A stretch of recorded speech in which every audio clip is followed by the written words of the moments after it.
CM ವಿರುದ್ಧದ prosecution fight climax ಹಂತಕ್ಕೆ ಬಂದಿದೆ.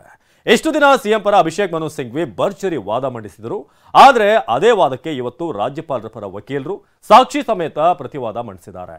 17A ಬಗ್ಗೆ ವಿವರಣೆ ನೀಡಿ ಕ್ಯಾಬಿನೆಟ್ ನಿರ್ಣಯ ಹೇಗೆ ಮಹತ್ವದಲ್ಲ ಅನ್ನೋದನ್ನ ಕೋರ್ಟ್ನಲ್ಲಿ ಬಿಡಿಸಿ ಹೇಳಿದ್ದಾರೆ. ಜೊತೆಗೆ ಸಿಎಂ ಪತ್ನಿ ಬಾಮೈದ ಪುತ್ರನ ಪಾತ್ರದ ವಿಚಾರವೂ ಕೂಡ ಕೋರ್ಟ್ನಲ್ಲಿ ಪ್ರಸ್ತಾಪ ಆಗಿದೆ. ಹಾಗಾದ್ರೆ ಇವತ್ತು ಏನೆಲ್ಲ ನಡೆಯಿತು ಕೋರ್ಟ್ನಲ್ಲಿ, ವಿಚಾರಣೆ ಹೇಗಾಯಿತು, ಬನ್ನಿ ರಿಪೋರ್ಟ್ ನೋಡೋಣ.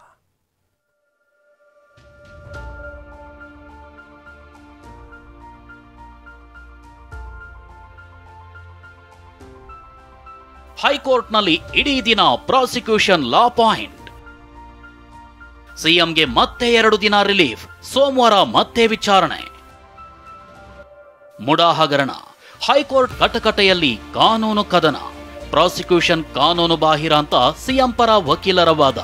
ಪ್ರಾಸಿಕ್ಯೂಷನ್ ಸರಿಯಾಗಿದೆ ಅಂತ ತುಷಾರ್ ಮೆಹ್ತಾ ಪ್ರತಿವಾದ. ಸಿಎಂ ಸಿದ್ದರಾಮಯ್ಯ ತಮ್ಮ ರಾಜಕೀಯ ಜೀವನದಲ್ಲಿ ಇಂಥದ್ದೊಂದು ಸುದೀರ್ಘ ಕಾನೂನು ಸಮರವನ್ನ ಈ ಹಿಂದೆ ನಡೆಸಿರಲಿಲ್ಲ. ಅಂಥದ್ದೊಂದು ಕಾನೂನಿನ ಕದನ ಇವತ್ತು ಇಡೀ ದಿನ ನಡೆದಿದೆ.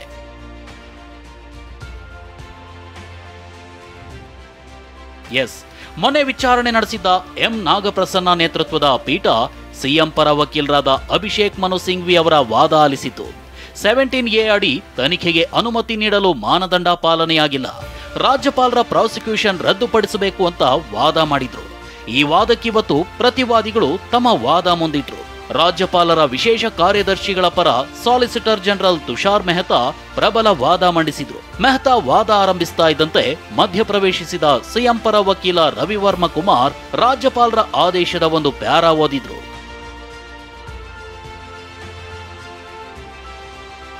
ಭಾರತೀಯ ನ್ಯಾಯ ಸಂಹಿತೆಯ ಸೆಕ್ಷನ್ಗಳಡಿಯಲ್ಲಿ ತನಿಖೆಗೆ ಅನುಮತಿ ನೀಡಲಾಗಿದೆ. ಆರೋಪಿತ ಘಟನೆ ನಡೆದಾಗ ಭಾರತೀಯ ನ್ಯಾಯ ಸಂಹಿತೆ ಜಾರಿಯಲ್ಲಿರಲಿಲ್ಲ. ಹೀಗಾಗಿ ರಾಜ್ಯಪಾಲರ ಅನುಮತಿಯೇ ಕಾನೂನು ಬಾಹಿರ. ಸಿಎಂ ಪತ್ನಿ ಪಾರ್ವತಿ ಹಾಗೂ ಅವರ ಸಹೋದರನ ವಿರುದ್ಧ ಆರೋಪವಿದೆ. ಪತ್ನಿ ಹಾಗೂ ಮೈದುನನ ಲೋಪಗಳಿಗೆ ಸಿಎಂ ಜವಾಬ್ದಾರಿಯಾಗುತ್ತಾರೆಯೇ? ಹೀಗಂತ ರವಿವರ್ಮ ಕುಮಾರ್ ವಾದ ಮಂಡಿಸಿ ಪತ್ನಿ ವಿರುದ್ಧದ ಆರೋಪಕ್ಕೆ ಸಿಎಂ ಜವಾಬ್ದಾರಿಯೇ ಅಂದ್ರು. ಇದಕ್ಕೆ ತಮಾಷೆಯಾಗಿ ಪ್ರತಿಕ್ರಿಯಿಸಿದ ತುಷಾರ್ ಮೆಹ್ತಾ ಪತ್ನಿ ಪರವಾಗಿ ಪತಿಗೆ ಪವಿತ್ರವಾದ ಹೊಣೆಗಾರಿಕೆ ಇರುತ್ತೆ ಅಂದ್ರು. ಇಲ್ಲಿಂದ ತುಷಾರ್ ಮೆಹ್ತಾ ಅವರ ಅಸಲಿ ಹೈ ವೋಲ್ಟೇಜ್ ವಾದ ಮುಂದುವರಿಯಿತು. ರಾಜ್ಯಪಾಲರು ಅಂತಿಮ ತೀರ್ಪು ನೀಡಿಲ್ಲ, ಅವರು ಸಕಾರಣಗಳನ್ನ ನೀಡಬೇಕಿಲ್ಲ. 17A ಅಡಿಯಲ್ಲಿ ಮೇಲ್ನೋಟಕ್ಕೆ ಅಪರಾಧ ಕಂಡು ಬರುತ್ತದೆಯೇ, ಅಪರಾಧದ ಅಂಶಗಳಿವೆಯೇ ಇಲ್ಲವೇ ಎಂಬುದನ್ನು ನೋಡಬೇಕು. ರಾಜ್ಯಪಾಲರು ಸಂಪೂರ್ಣ ವಿವರ ನೋಡಿದರೆ ತನಿಖೆ ಮೇಲೆ ಪ್ರಭಾವ ಬೀರುತ್ತದೆ. ಹೀಗಾಗಿ ವಿವೇಚನೆ ಬಳಸಿಯೇ ರಾಜ್ಯಪಾಲರು ತೀರ್ಮಾನಿಸಬೇಕು. ರಾಜ್ಯಪಾಲರು ಆಗಸ್ಟ್ 14ರಂದೇ ಎಲ್ಲ ಕಡತಗಳನ್ನು ನೋಟ್ಸ್ ಮಾಡಿದ್ದಾರೆ. ದೂರಿನ ವಿವರ, ಕ್ಯಾಬಿನೆಟ್ ಸಲಹೆ ಎಲ್ಲವನ್ನ ಪರಿಶೀಲಿಸಿ ಆದೇಶಿಸಿದ್ದಾರೆ. ಹೀಗೆ ರಾಜ್ಯಪಾಲರ ನಿರ್ಧಾರದ ಬಗ್ಗೆ ವಾದ ಮುಂದಿಟ್ಟ ಮೆಹ್ತಾ ಅವರು ರಾಜ್ಯಪಾಲರ ಕಡತದ ಮಾಹಿತಿಯನ್ನ ಹೈಕೋರ್ಟ್ಗೆ ಸಲ್ಲಿಸಿದ್ರು. ಇದಾದ ನಂತರ ಲಲಿತಾ ಕುಮಾರಿ ಪ್ರಕರಣದ ತೀರ್ಪು ಪ್ರಸ್ತಾಪಿಸಿ ಭ್ರಷ್ಟಾಚಾರ ನಿಗ್ರಹ ಕಾಯ್ದೆಯ 17A ವ್ಯಾಪ್ತಿಯನ್ನ ವಿವರಿಸಿದ್ರು. ಭ್ರಷ್ಟಾಚಾರ ತಡೆ ಕಾಯ್ದೆ 17A ವ್ಯಾಪ್ತಿ ಪರಿಗಣಿಸಬೇಕು. ಪೊಲೀಸ್ ಅಧಿಕಾರಿ ತನಿಖೆಗೂ ಮೊದಲು ಅನುಮತಿ ಪಡೆಯಬೇಕು. ಪ್ರಕರಣ ಗಂಭೀರವಾಗಿದ್ರೆ FIR ದಾಖಲಿಸಬೇಕು. ತಹಸೀಲ್ದಾರ್ ಆಗಿರಲಿ, ರಾಜ್ಯಪಾಲರಾಗಲಿ ಕರ್ತವ್ಯ ಪಾಲಿಸಬೇಕು. ಸೆಕ್ಷನ್ 19 ಅಡಿ ರಾಜ್ಯಪಾಲರು ಅನುಮತಿ ನೀಡಿಲ್ಲ, 17A ಅಡಿ ಅನುಮತಿ ನೀಡಿದ್ದಾರೆ. ಇದು ತನಿಖೆಗೆ ನೀಡಿರುವ ಅನುಮತಿ ಎಂದಷ್ಟೇ ಪರಿಗಣಿಸಬೇಕು. 17A ಅಡಿ ಅನುಮತಿ ಇಲ್ಲದೆ ಪೊಲೀಸರು ತನಿಖೆ ನಡೆಸುವಂತಿಲ್ಲ ಎಂದಿದೆ. ಆದರೆ ಪೊಲೀಸರು ಅನುಮತಿ ಪಡೆಯಬೇಕೆಂದು ಉಲ್ಲೇಖವಾಗಿಲ್ಲ. ಯಾರು ಬೇಕಾದರೂ ಸಕ್ಷಮ ಪ್ರಾಧಿಕಾರಿಯ ಅನುಮತಿ ಪಡೆಯಬಹುದು. 17A ಅಡಿ ಸಹಜ ನ್ಯಾಯ ಪಾಲಿಸಬೇಕು ಅನ್ನೋದಾದರೆ FIR ದಾಖಲಿಸುವ ಮುನ್ನವೂ ಪಾಲಿಸಬೇಕೇ? FIR ದಾಖಲಿಸುವ ಮುನ್ನವೂ ಆರೋಪಿ ವಾದ ಆಲಿಸಬೇಕೇ? ಹೀಗಂತ ನ್ಯಾಯಮೂರ್ತಿಗಳು ಪ್ರಶ್ನಿಸಿದ್ರು. ಇದಕ್ಕುತ್ತರಿಸಿದ ಮೆಹ್ತಾ 17A ಅಡಿ ಅನುಮತಿ ನೀಡೋ ಮೊದಲು ಪ್ರಾಥಮಿಕ ತನಿಖೆಯೂ ಬೇಕಿಲ್ಲ ಅನ್ನೋದು ನನ್ನ ವಾದ ಅಂದ್ರು. ರಾಜ್ಯಪಾಲರ ಆದೇಶದ ಮೂಲ ಪ್ರತಿಯನ್ನ ಕೋರ್ಟ್ಗೆ ಸಲ್ಲಿಸಿದ್ರು. ಹೀಗೆ ರಾಜ್ಯಪಾಲರ ನಿರ್ಧಾರ ಮತ್ತು 17A ವ್ಯಾಪ್ತಿಯ ಬಗ್ಗೆ ವಿವರ ಕೊಟ್ಟ ಮೆಹ್ತಾ ಅವರು ಕ್ಯಾಬಿನೆಟ್ ನಿರ್ಣಯದ ಬಗ್ಗೆನೂ ಪ್ರಸ್ತಾಪಿಸಿದ್ರು.